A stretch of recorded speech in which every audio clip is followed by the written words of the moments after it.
Bien-aimés dans le Seigneur, bienvenue sur Tout Rétabli, la chaîne où nous apprenons à vivre selon l'évangile du Christ. Et aujourd'hui, nous allons plonger ensemble dans la vérité de la parole de Dieu. Notre thème est intitulé Les conséquences du vagabondage sexuel. Oui, écoute cet enseignement jusqu'à la fin. Ça pourra être ta délivrance définitive, mon frère, ma soeur. Aujourd'hui, dans beaucoup d'églises et familles chrétiennes, dès qu'un homme ou une femme approche les 35 ou 40 ans ou 50 ans sans mariage, la réaction est presque automatique. C'est un lien familial, c'est l'attente sorcière, c'est un blocage ancestral. Mais très peu osent poser la vraie question. Qu'as-tu fait de ton corps durant ta jeunesse? Combien de partenaires as-tu eu? Combien de rapports sexuels hors mariage? Combien d'alliances impures? Beaucoup récoltent aujourd'hui ce qu'ils ont sémé hier. Mais comme Adam dans le jardin d'Éden, ils cherchent un coupable extérieur. La séduction du péché sexuel commence dans la jeunesse. Et pour commencer, il faut parler du début du piège, la jeunesse. C'est souvent à cette période que les fondations sont posées, en bien ou en mal. La jeunesse est une saison où les désirs sont forts, mais où le discernement est faible. C'est pourquoi Ecclésiaste 11, verset 9 nous dit: Jeune homme, réjouis-toi dans ton adolescence, livre ton cœur à la joie pendant les jours de ta jeunesse, marche dans les voies de ton cœur et selon les regards de tes yeux, mais sache que pour tout cela, Dieu t'appellera en jugement. Ce verset est puissant. Dieu laisse l'homme libre de ses choix, même dans la jeunesse. Mais chaque choix sexuel, chaque plaisir, chaque corps touché sera jugé. C'est ça qui est la vérité. Beaucoup ont joui de la vie dans leur jeunesse, mais sont devenus esclaves de leur propre sémence. Puis, il faut rappeler une vérité que l'on oublie trop souvent. Le corps est un temple, pas un terrain de jeu. Ce corps que tu salis dans le plaisir, Dieu l'a réservé pour sa gloire. Chaque contact sexuel en dehors du mariage est une profanation du sanctuaire de Dieu qui est ton temple, qui est ton corps, pardon. Et que Colossiens 6, verset 18 à 20, nous le confirme. Fuyez l'infidélité, quelque autre péché qu'un homme commette. Ce péché est hors du corps, mais celui qui se livre à l'impudicité pêche contre son propre corps. Ne savez-vous pas que votre corps est le temple du Saint-Esprit qui est en vous, que vous avez reçu de Dieu et que vous ne vous appartenez point à vous-même, car vous avez été rachetés à un grand prix. Glorifiez donc Dieu dans votre corps et dans votre esprit qui appartiennent à Dieu. Chaque relation sexuelle hors mariage est un sacrilège spirituel. Et cette profanation entraîne des blessures invisibles, des chaînes spirituelles, des retards dans la destinée et des empêchements dans le mariage. Ensuite, il faut dire la vérité. Les gens oublient leur passé, mais Dieu n'oublie rien. Beaucoup veulent avancer comme si rien ne s'était passé. Ils vont à l'église, prient pour le mariage, jeûnent pour briser les liens. Mais ils refusent de confesser le désordre sexuel de leur passé. C'est pourquoi Galates 6, verset 7 nous dit: ne vous y trompez pas, on ne se moque pas de Dieu. Ce qu'un homme aura sémé, il le moissonnera aussi.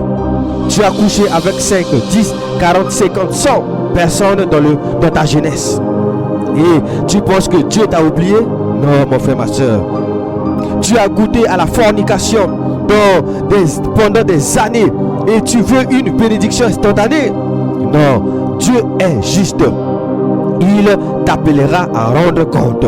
Alors, pourquoi continue-t-on à accuser la famille?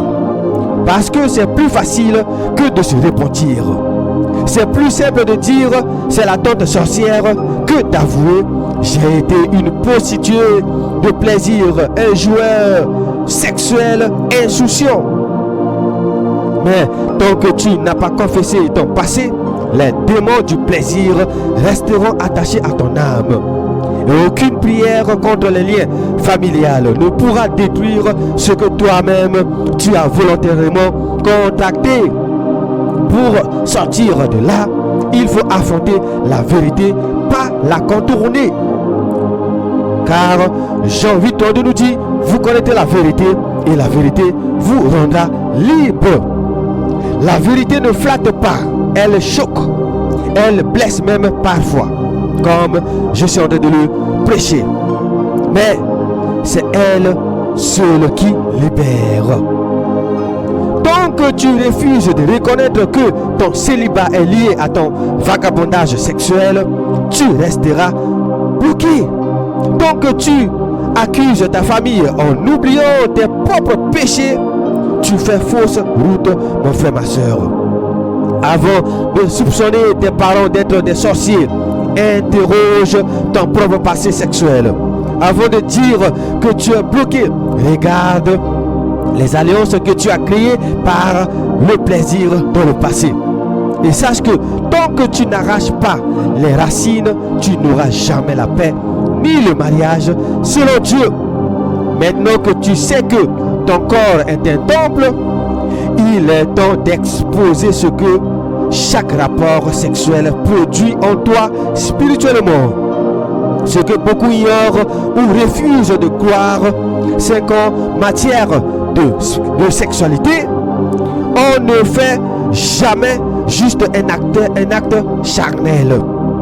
Chaque rapport sexuel, même furtif, même caché, même consenti pour essayer, crée une alliance spirituelle invisible. Tu ne couches pas seulement, tu t'unis à une âme. Tu t'attaches, tu te lies complètement. Et la Bible ne parle pas en langage symbolique ici.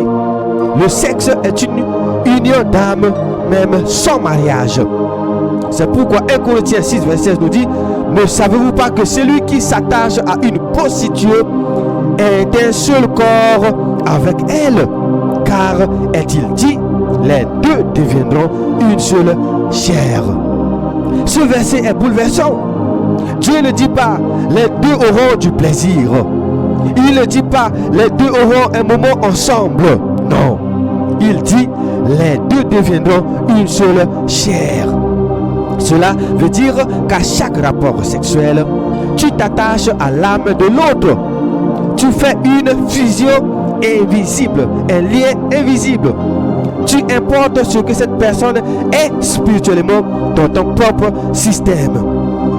Tu prends ses malédictions, ses démons, ses souvenirs, ses pactes et tu lui laisses aussi les tiens. Chaque rapport sexuel est une alliance, un pacte, un échange. Le sexe, ce n'est pas juste un contact, c'est une alliance biblique. Dans Genèse 2, verset 24, Dieu dit, c'est pourquoi l'homme quittera son père et sa mère et s'attachera à sa femme et ils deviendront une seule chair. Dieu associe le mariage à l'union sexuelle. Donc, quand tu couches avec quelqu'un sans être marié, tu ne fais pas juste un péché. Tu crées une fausse alliance, un faux mariage spirituel. Et cet engagement-là est validé dans le monde des esprits. N'oubliez pas, le monde des esprits n'a pas d'émotion, même s'il est faux ce mariage devant Dieu. C'est pourquoi les démons s'en servent pour te réclamer, pour bloquer ton vrai mariage, pour te détruire. Tu te connectes aussi à tout son passé avec la personne à qui tu couches. Ce qui est encore plus grave, c'est que tu ne couches pas seulement avec la personne devant toi.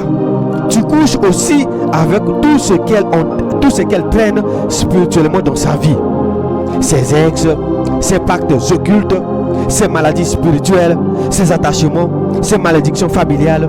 Tu fusionnes tout cela à ton âme avec tout son historique. tu deviens un réservoir d'impureté invisible que tu ne comprends même pas. Et tu te demandes pourquoi tu n'arrives plus à prier, pourquoi tu n'arrives pas à avancer, à réfléchir clairement. Alléluia. Les démons se servent de ces alliances pour régner sur toi. Le diable est un légaliste spirituel. N'oubliez pas ça. C'est un légaliste spirituel. Il ne rentre pas n'importe comment. Il utilise des portes que tu ouvres volontairement toi-même. Et les rapports sexuels en dehors du cadre biblique sont les autoroutes les plus larges pour les démons. Tu couches avec une fille du monde, les esprits du monde entrent en toi. Tu couches avec un homme envoûté, les esprits de manipulation viennent en toi. Tu couches avec quelqu'un de marabouté, tu reçois aussi le dépôt. C'est pour cela que beaucoup de chrétiens vivent des blocages, des rêves de sexe, des insomnies, des mariages qui échouent, des stérilités, et ils ne comprennent pas que le vrai problème est dans les alliances sexuelles non confessées. Tu peux prier, jeûner, aller à l'église, mais si ces liens ne sont pas brisés, rien ne changera. Tu peux être assidu à l'église, fidèle à ton pasteur, actif dans la chorale. Si tu ne romps pas les alliances contractées par le sexe, les chaînes resteront toujours. C'est pourquoi Éphésiens 5, verset 11 nous dit: et ne prenez point part aux œuvres infructueuses des ténèbres, mais plutôt condamnez-les.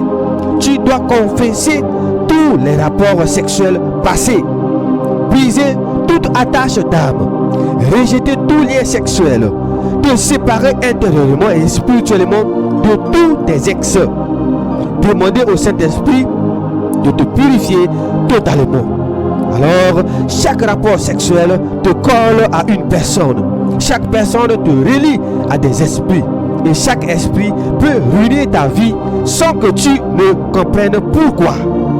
Tu ne couches pas, tu t'attaches, tu t'emmêles et tu t'empoisonnes.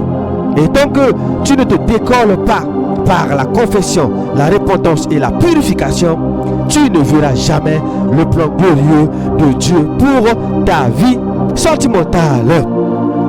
Après avoir compris que chaque rapport sexuel est une alliance, il faut maintenant ouvrir les yeux sur l'autre face du problème. Les esprits qui se marient à toi dans l'invisible. Beaucoup de gens aujourd'hui vivent sous un mariage spirituel invisible sans le savoir. Ils sont célibataires aux yeux des hommes, mais liés dans le monde spirituel à un démon sexuel. On les appelle femmes de nuit, en d'autres termes, succubes, ou hommes de nuit, en d'autres termes, incubes. Et ces esprits contrôlent leur vie sentimentale, sexuelle, émotionnelle, familiale, voire même professionnelle. Qui sont les femmes et les hommes de nuit? Ce sont des esprits démoniaques qui se présentent sous forme d'êtres humains dans les rêves pour avoir des rapports sexuels avec la personne, l'empêcher de se marier, créer une confusion dans ses émotions, voler sa sémence ou sa fécondité, saboter toute relation réelle. Ils agissent sur la base d'un droit légal souvent lié à un rapport sexuel dans le passé, une masturbation ou pornographie répétée, une alliance familiale, un pacte volontaire ou involontaire. Et une fois qu'ils ont ce droit, ils s'installent comme conjoints spirituels. C'est grave. Faites attention à votre vie sexuelle. Les symptômes d'un mariage invisible. Voici des signes fréquents que quelque chose ne va pas. Rêves répétitifs de rapports sexuels, souvent avec des visages familiers ou inconnus. Rejet inexpliqué dans les relations amoureuses. Fiançailles qui échoue à la dernière minute, fatigue ou oppression après un rêve sexuel, impossibilité de tomber enceinte ou fausse couche multiple, blocage sentimental chronique malgré les prières, séduction spirituelle permanente. On attire toujours les mauvaises personnes. Ces esprits veulent te garder pour eux.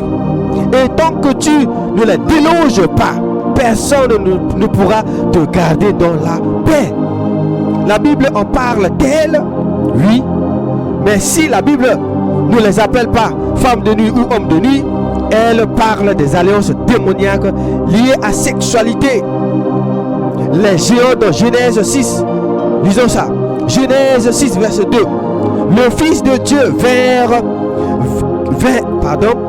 les fils de Dieu virent que les filles des hommes étaient belles, et ils en prirent pour femmes parmi toutes celles qu'ils choisirent.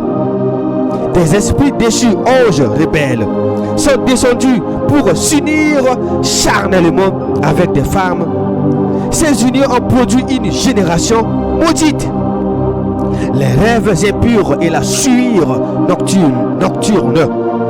Jude 1, verset 8 nous dit: malgré cela, ces hommes aussi, dans leur rêverie, souillent pareillement leur chair. Vous entendez ça? Jude 1, verset 8.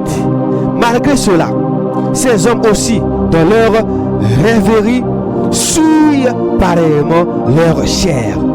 Les rêves impurs sont une forme de souillure nocturne, une attaque démoniaque réelle. Le lit spirituel partagé. 1 Corinthiens 6, verset 16. Car est-il dit, les deux deviendront une seule chair. Même dans un rêve ou dans la masturbation, l'union peut être réelle aux yeux du monde spirituel. Pourquoi ces mariages invisibles détruisent des destinées? Ces esprits sont jaloux, possessifs et destructeurs. Alléluia. Ils sont complètement destructeurs. Ils ne veulent pas que tu aies un vrai mariage. Ils veulent te garder dans la solitude ou te pousser vers des mauvaises personnes. C'est ce qu'on voit aujourd'hui. Ils volent ton temps, ton énergie, ta fécondité. Ils te distraient de ton appel divin. Certains meurent prématurément, épuisés par les attaques nocturnes, sans jamais avoir compris que leur véritable conjoint était un démon caché. Comment être libre? Ce que j'aime avec Dieu, nous avons toujours de la solution lorsqu'on revient complètement à lui. Tu ne peux pas dormir sur ce genre de combat. Il faut une confession radicale. Confesse tous les rapports sexuels passés. Rejette toutes les unions sexuelles, même en rêve. Une prière de renoncement. Rejette tout mariage invisible. Brise tout pacte passé par le sexe, la masturbation ou les rêves. Et tu dois avoir une sanctification stricte. Refuse désormais tout péché sexuel. C'est pas en priant et en même temps tu vas coucher encore avec les gens et eux que tu attends une délivrance. Non. Tu dois avoir une sanctification stricte. Tu dois refuser désormais tout péché sexuel hors mariage. Coupe tout lien avec les ex et les relations ambiguës. Un feu spirituel. Jeûne, prière de nuit, louange et vie de pureté. Proclame la vérité jusqu'à ce que l'alliance démoniaque soit complètement rompue. C'est pourquoi Jean 8,36 nous dit: si donc le Fils vous affranchit, vous serez réellement libre. Alléluia. Beaucoup ne sont pas célibataires, ils sont déjà mariés à un démon sexuel. Et tant que cette fausse alliance n'est pas brisée, le vrai mariage selon Dieu ne viendra pas. Ne dors pas sur ce problème, mon frère, ma soeur. Ne le minimise pas. Il te faut la liberté. Et cette liberté s'arrache par la lumière, la vérité et le feu de Dieu. Alors, Après les unions impures, les mariages invisibles et les alliances adultères, il faut maintenant dénoncer un autre prison silencieux, la jouissance sexuelle précoce qui ruine l'avenir. Des milliers de jeunes vivent aujourd'hui dans la légèreté, la soif de plaisir et la recherche des sensations. Ils veulent profiter de la vie, vivre leur jeunesse à fond, essayer plusieurs partenaires avant de se poser. Ils oublient que ce chemin qu'ils ont entrepris est tellement très dangereux pour leur avenir. Mais ils oublient aussi une autre chose. La jeunesse ne protège pas des conséquences. Écoutez bien ça et retenez-le bien. La jeunesse ne protège pas des conséquences. Le diable sème le plaisir maintenant pour récolter ta ruine plus tard. Le monde glorifie la débauche, mais Dieu avertit. Dans Ecclésiaste 12 verset 1, nous venons de le lire tout à l'heure. Je le lis encore pour les enfants de Dieu. Mais souviens-toi de ton Créateur pendant les jours de ta jeunesse, avant que les mauvais jours arrivent et que les années s'approchent où tu diras: je n'y prends point de plaisir. Tu entends ça? Aujourd'hui, les séries, la musique, les réseaux sociaux, les amis, tout pousse au vagabondage sexuel. La fornication est normalisée, la virginité est moquée, l'impureté est excusée. Mais Dieu dit: souviens-toi de moi pendant que tu es encore jeune, car la sémence que tu jettes aujourd'hui dans l'impureté va pousser demain dans ta vie adulte. Ce que tu fais dans le secret reviendra en plein jour. Genèse 6, verset 7 à 8 nous dit: ne vous y trompez pas.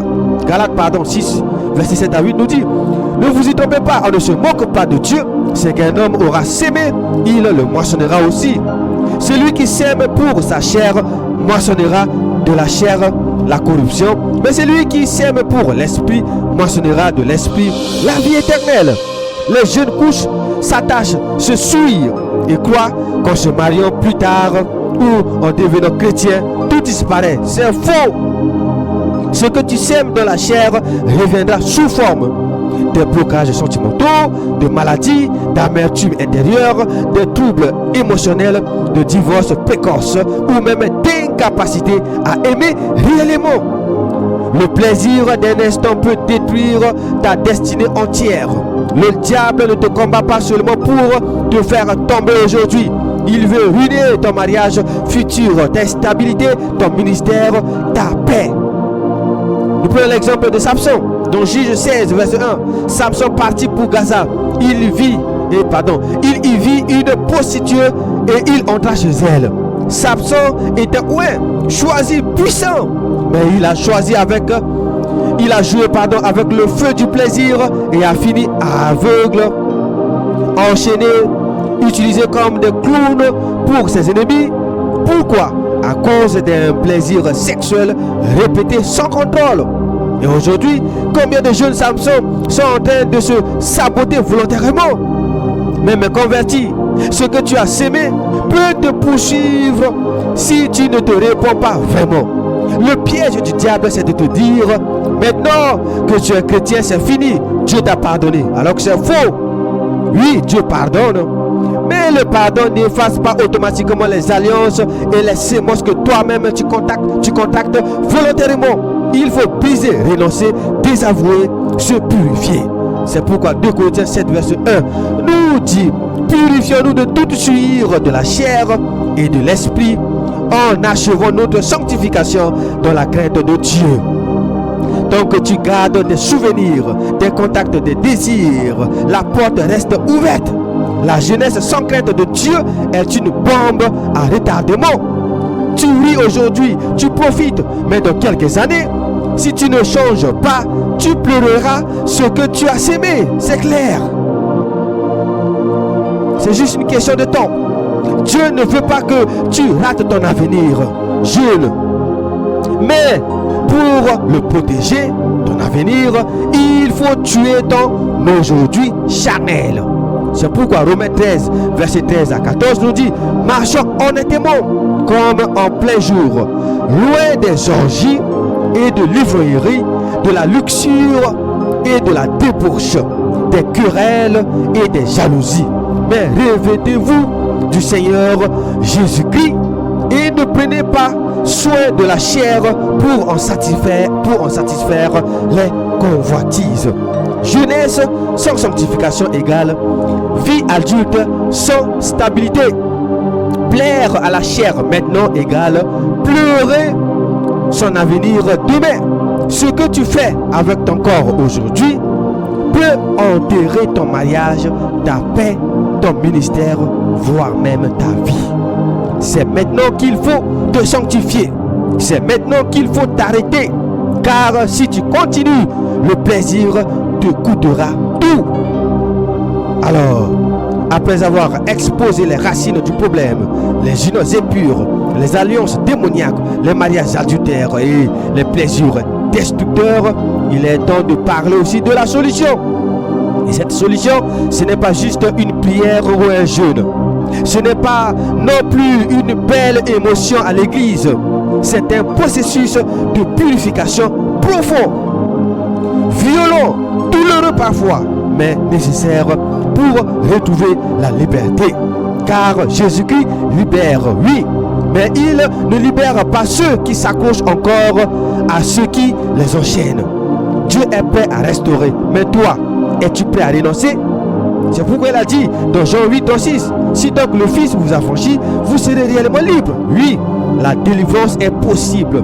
Oui, le Seigneur guérit, pardonne et restaure. Mais la vraie liberté ne vient pas si tu continues de suivre tes ex sur Instagram, si tu gardes les numéros des partenaires passés juste au cas où. Si tu écoutes encore les musiques sexuelles qui te replongent dans la nostalgie du péché. La purification commence par le rejet radical de tout ce qui te reliait à ton ancienne vie. Il faut d'abord confesser chaque alliance, chaque partenaire, chaque suivre. C'est pourquoi Psaume 32, verset 5 nous dit: je t'ai fait connaître mon péché, je n'ai point caché mon iniquité. J'ai dit, j'avouerai mes transgressions à l'Éternel, et tu as effacé la peine de mon péché. La plupart des gens veulent la délivrance, mais sans confesser leur passé. Ils veulent que Dieu les purifie, mais refusent d'ouvrir la bouche pour nommer ce qu'ils ont fait. Tu veux être libre? Fais la liste. Parle à Dieu. Nomme chaque chute, chaque personne, chaque acte. Ensuite, il faut briser toutes les alliances invisibles. Ésaïe 28, verset 18 nous dit: votre alliance avec la mort sera détruite. Votre pacte avec le séjour de mort ne subsistera pas. Quand le fléau débordera, vous serez foulés par lui. Beaucoup sont liés à des esprits de nuit, des souvenirs sexuels, des objets impurs, cadeaux, lettres, sous-vêtements, photos. Tout cela, il faut rejeter, tout brûler, tout couper. La délivrance commence quand tu brises les droits que les démons ont sur ta vie. Et cela se fait par une prière de renoncement ferme, violente et totale. Puis, il faut se sanctifier dans sa manière de vivre chaque jour. Romains 12, verset 1 à 2 nous dit: je vous exhorte donc, frères, par les compassions de Dieu, à offrir vos corps comme un sacrifice vivant, saint, agréable à Dieu, ce qui sera de votre part un culte raisonnable.